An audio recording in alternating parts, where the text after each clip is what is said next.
حضرت یوسف علیہ السلام ویسے وقت میں جب وہ ضرورت کے لیے آیا تھا، ایک ضرورت کو تکمیل کرنے کے لیے دونوں آئے ہیں، تو ویسے وقت میں تعداد زیست اور ہمیشہ قیامت تک آنے والوں کے لیے سبق دیا کہ جب کوئی تمہارے پاس ضرورت مند آ جائے تو تم پہلے اس کی ضرورت، جسمانی ضرورت سے زیادہ اس کی روحانی ضرورت کو پوری کرو۔ یعنی کوئی تمہارے پاس بھیک مانگنے کے لیے آ جائے تو اسے 2 منٹ کے لیے روکو، اور روک کر اسے پہلے دینداری کی بات سمجھاؤ، اسے اللہ کی طرف راغب کرو، اس کی روح بھٹکی ہوئی روح کو صحیح راستے پر لاؤ،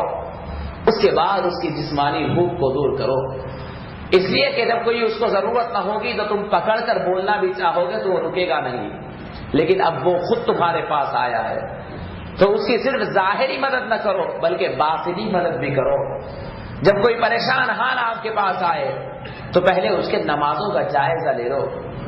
اس کی دینداری کا جائزہ لے لو، اس کی زندگی کے اندر ایمان کہاں تک ہے اس کا جائزہ لے لو، اور نیکی اور اچھائی کے ساتھ اسے دین کی دعوت کو پہنچا دو۔ تو یہ ہوگا کہ تمہاری مدد اس کے لیے حقیقی مدد ہوگی، ورنہ تمہارے دیے ہوئے پیسے جو روپیے ہے، 2 روپیے 4 روپیے اور 10 روپیے 12 روپیے جو آپ کے ہیں، ایک نہ ایک دن ختم ہونے والے ہیں،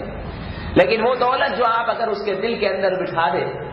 تو جب تک بھی وہ زندہ رہے گا اس دولت سے سرفراز ہوگا۔ حضرت یوسف جیل کے اندر یہ سبق دیتے ہیں کہ یہ دونوں ضرورت کے مطابق اپنے خواب کی تعبیر لینے کے لیے آئے۔ حضرت یوسف نے ان کے ایمان کو ٹٹولا اور پھر دین کی دعوت دی، خدا کی ترغیب دلائی، اس نوعیت سے کہ تم نے مجھ سے خواب پوچھنے کے لیے آیا، اور پتا ہے کہ خواب کی تعبیر مجھے کون سکھاتا ہے؟ یہ رب العالمین سکھاتا ہے۔ یہ مزاج ہے میرا کہ میرے پاس اگر کوئی دنیا کا طلبگار آئے، پیسے کو طلب کرنے والا آئے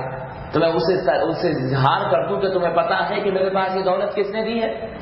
یہ مال و دولت کس نے دی ہے، یہ پیسہ کس نے دیا ہے۔ جب میں یہ سوال اس سے کروں گا تو فوراً دماغ اس کے پاس کھٹکے گا کہ تمہیں اس حال پر اور مجھے اس حال پر کس نے رکھا ہے،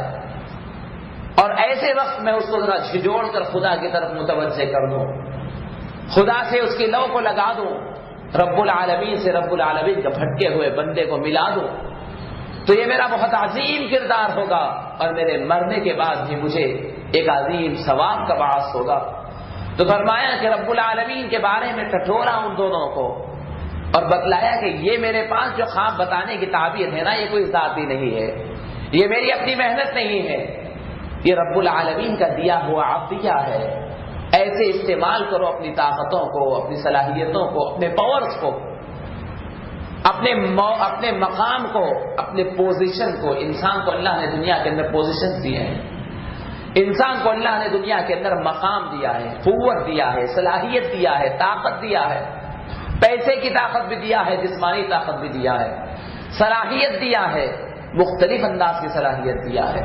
پوزیشن دیا ہے، کسی کو کوئی پوزیشن، کسی کو کوئی پوزیشن۔ پوزیشن کے لحاظ سے آپ کے پاس سفارش کرنے کے لیے کوئی آتا ہے تو آپ صرف ظاہری طور پر اس کی سفارش کر کے نہ چھوڑے، بلکہ اس کا مکمل علاج یہ کرے کہ اس کو دین کی طرف راغب کرے۔ یہ بہت بڑا مزاج ہوتا ہے، اور یہ مزاج انسان کے اندر اسی وقت آتا ہے جب وہ اپنی زندگی کے اندر دین کو سب سے فرسٹ ریفرنس دے، سب سے فرسٹ مقام عنایت کرے، اپنی پوری زندگی دین ہی دین ہو جائے، اور جو کوئی دنیا کو دیکھے تو اس دین کی عینک لگا کر دیکھے اور ہر چیز دین کے راستے سے دیکھے، کہ جب کوئی میرے پاس آ رہا ہے تو ہمارے دل میں تصور ہوتا ہے کہ اب یہ مجھ سے کیا پوچھنے آ رہا ہے اور کیا مانگنے آ رہا ہے۔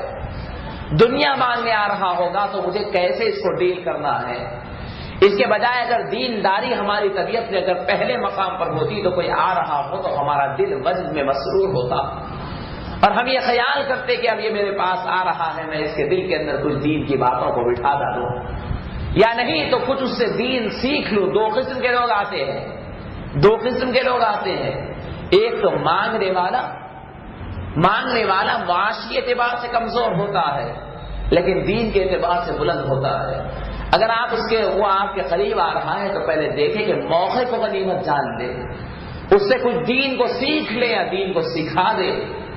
یہ وہ آپس کا معاملہ داری ہے آپس کا وہ معاملہ داری ہے جو قیامت سے بڑا وزندار ہوگا۔ حضرت یوسف کا یہ قصہ اور حضرت یوسف کا یہ کردار ہمیں سکھاتا ہے کہ تمہارے سامنے ہزاروں سینکڑوں آئیں گے، لیکن تم دین کی بات کو اپنی زبان سے کبھی نہ چھوڑنا، دین کی بات ہمیشہ کرنا، ہر ماحول میں کرو، تاکہ اس وقت میں کون سا وقت کیسا ہوتا نہیں معلوم کہ دین کی بات دل کے اندر بیٹھ جاتی ہے۔ حضرت یوسف نے انہیں سکھایا اور پھر تعبیر بیان کر دی، اور دوسرے آدمی کو بیان کیا کہ جس کے سر کے اوپر سے روٹی کو اچک لیا جا رہا تھا، پرندے کھا رہے تھے، فرمایا کہ یہ آدمی تمہارے بارے میں یہ ہے کہ تمہارا فیصلہ بادشاہ کے پاس جائے گا اور وہاں پر تمہارے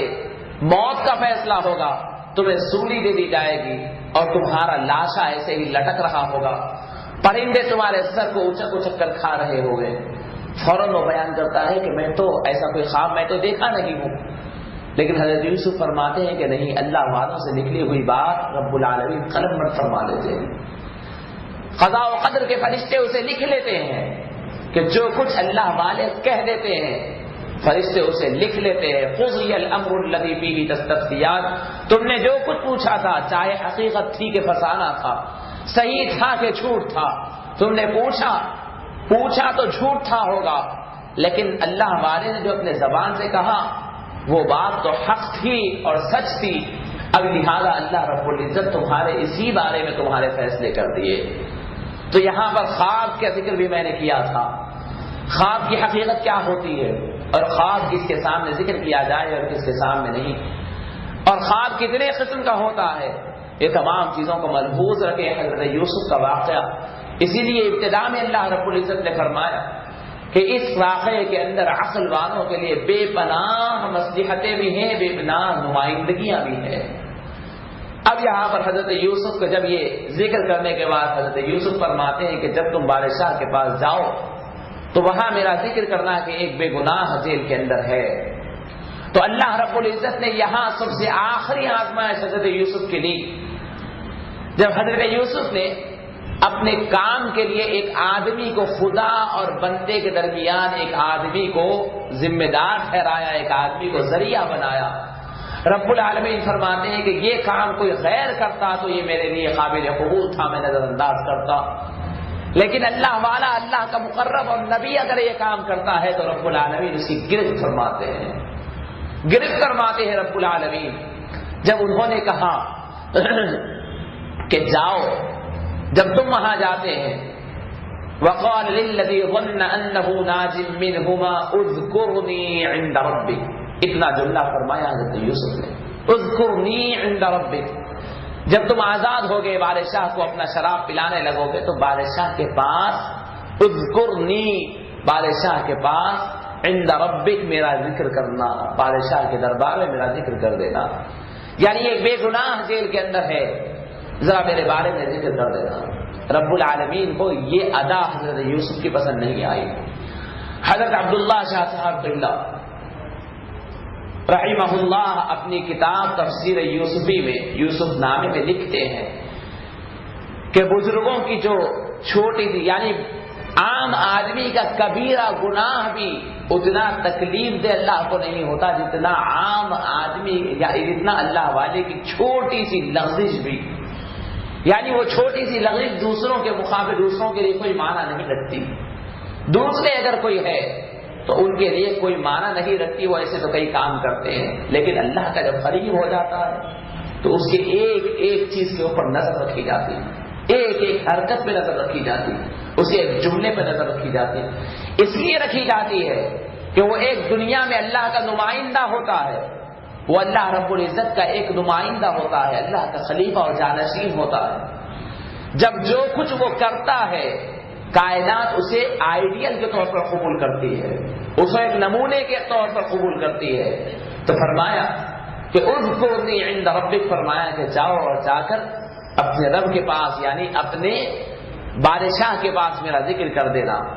اللہ رب العزت کو یہ چیز ناگوار ہوئی اور اللہ رب العزت اس آدمی کے ذہن سے حضرت یوسف کا ذکر ہی بھلا دیا، اور حضرت یوسف کا ذکر بھلایا تو عبداللہ شاہ صاحب قبلہ رحمہ اللہ فرماتے ہیں